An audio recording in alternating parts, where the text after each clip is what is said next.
Good morning. I'm doing a short post-repair video on this ES300 ST.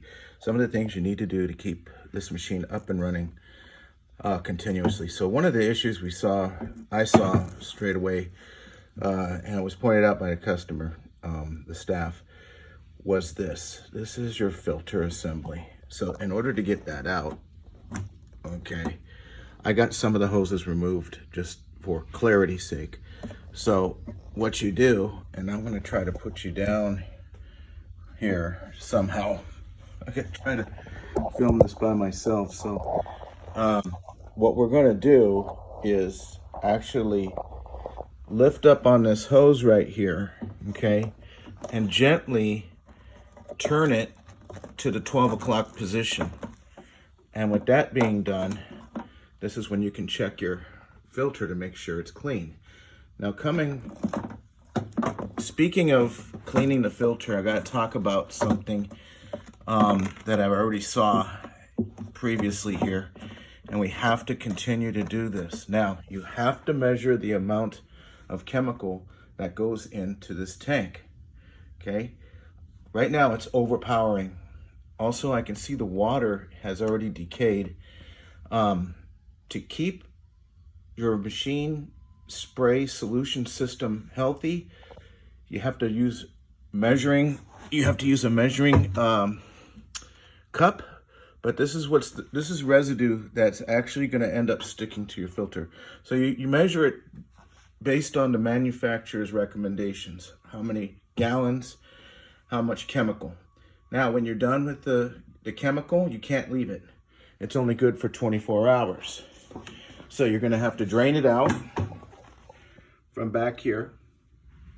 And then you have to put clean water in, not a whole lot, just maybe halfway. We want to fill it up to at least the top of this ledge at least. We want to run fresh water through the system. Now, the underside of the deck has to be cleaned. I did a quick little cleanup. That didn't take very long at all. I mean, you can still see where I missed, but I'm just doing the repair right now. But I just don't want this machine to be considered a bad machine. But what you have to do is take a lot of care of it. You have to take care of it, sorry. Put a new spindle in there. There's hair, that's all in there. Now to get that out, you can just use maybe a probe or something that has an angle on it and pull it out. There's your nozzle, but this whole area needs to be cleaned. Now, getting to the brush.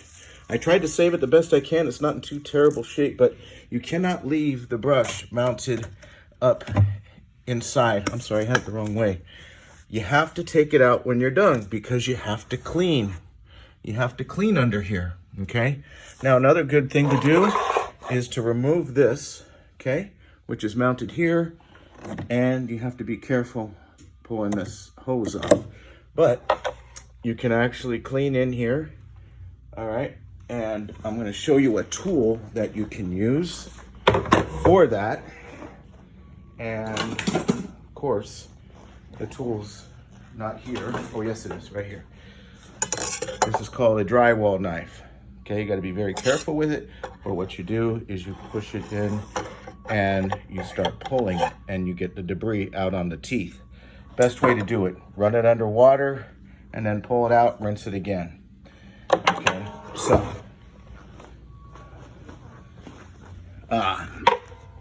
so again, another thing you have to check, make sure you got some grease on here. See how you got some grease in here?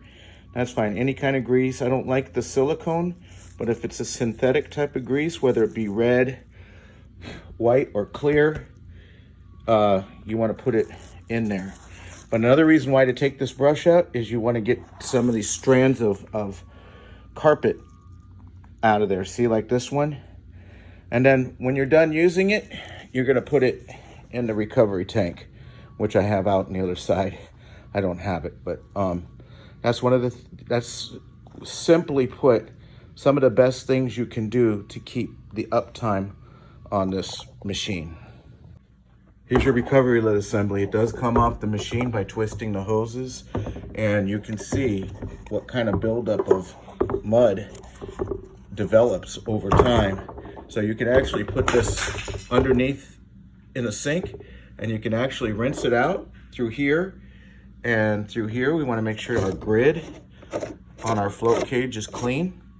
This one has a good looking recovery lid gasket. You want to make sure that this is not crushed or torn. We want to get the most water lift we can out of that. So anyways, another thing you can do is you can actually see this. What it's meant, this little area here is for you to be able to see water being sucked from the carpet into the recovery tank. And this always stays like this if you're using the machine. If you're using a wand, that's separate, that's connected to the back. That's when you have to turn the knob over there.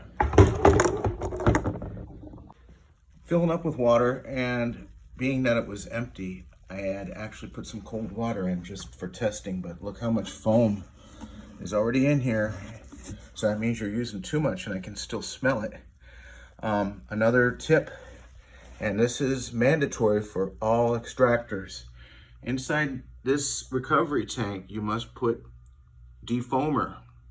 Defoamer knocks the foam down inside this tank as it comes in, because it's harmful to the vac motor. Vac motor is right under here, and this is where it possibly can go in, and that's what happens when you don't use defoamer. Okay, just filled it up with water and ready to test. So as you can see, we've got spray coming out of the nozzle.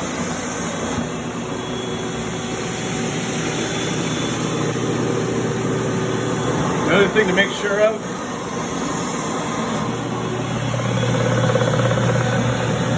you're not in storage position, but the cleaning position.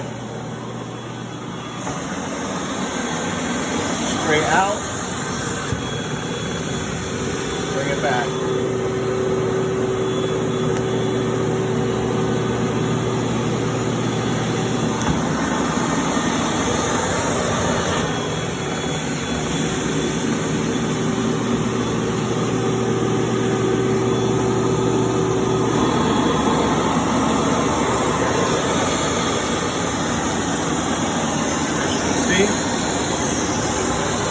There's a lot of chemical coming out.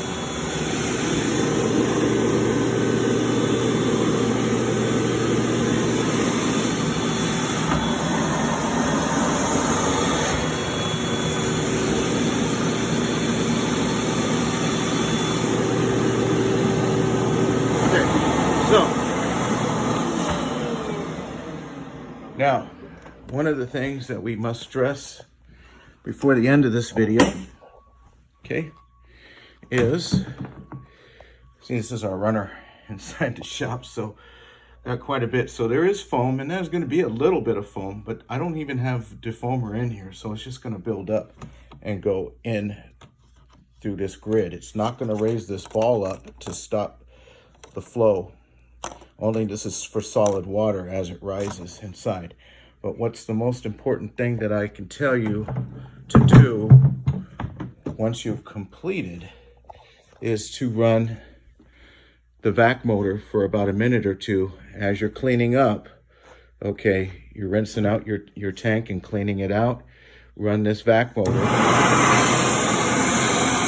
just like this, so we can get all the moisture out of the vacuum motor, and all it does is just go straight down to the floor. I'm not going to see anything come out now because I didn't really extract too much, but just by running this vac motor when you're done before you put the machine away is going to give you more life on your vacuum motor. So I hope this helps. Have a great day.